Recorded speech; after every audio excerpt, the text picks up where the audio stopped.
जुन गर्दै उसको नम्बर पनि आउँछ नि हैन यहाँ रोक्छ अहिले आएर बनाइन्छ नि त सबै यतिबाट ल ल पार्टी काम होइन म तेरो त्यहाँ पानी फ्याक्ट्री घरसम्म लिएर आउँछु मोबाइल दिए अर्काको मोबाइल देखेर मैले कपाल काट्न आउने भनेर मोबाइल लिएर हिँडेर हुन्छ त मलाई कहाँ माछा पोखरी आउँछ त नि अर्का मोबाइल उठाएर लिएर जाने अनि माछा पोखरी आउँछ त अनि मोबाइल ल आइज ल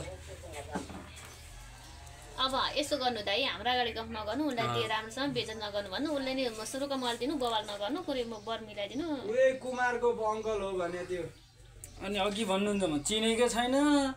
को लिएर कारबारलाई आइन्छ अब त्यो एउटाले सँगै हिँड्न अर्को खर्चाउने यस्तै हुन्छ कि म तिमी कसो कुमेर लाग्छ ठाउँ दुवैजना मिलेर गरे होला नि त्यस्तो म जान्दैन दुवैजना गएको मिलेर गरे मिलेर नगरे भने कसरी गाडी आयो ल ए दाइ हेर्नु त आउनु गाडी आयो ए दाइ हेर्नु आउनु अब हाल्नुको है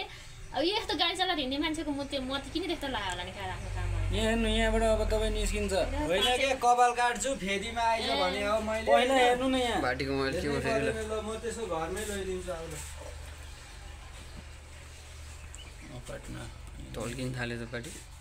नि लाइटले गर्दा जे भएन तपाईँले भने कन्भिन्स गरेर चाहिँ भन्नुहोस् मोबाइल दे भन्नु दाइ अब अलिक के कुरा गर्नु हर अर्थ गर्नु हैन अनि यहाँ टुपी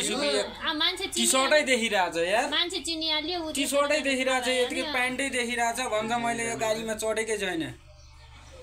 अब यो निलो लाउन दाइ चाहिँ जान्छन् अब माथि इन ओ सलन हो सैलिन ओ सैलिन उ त्यहाँ छ के अब हेर्नु यो दुईजना गइरहेछ अब एकले गर्दा अर्कोलाई नराम्रो दुईजना अब सैलिनमा छिर्छ हेर्नु है कपाल हो ल यहीँबाट ऊ माथि चढिसक्यो ए कपाल काट्न गयो अनि भाइ उसले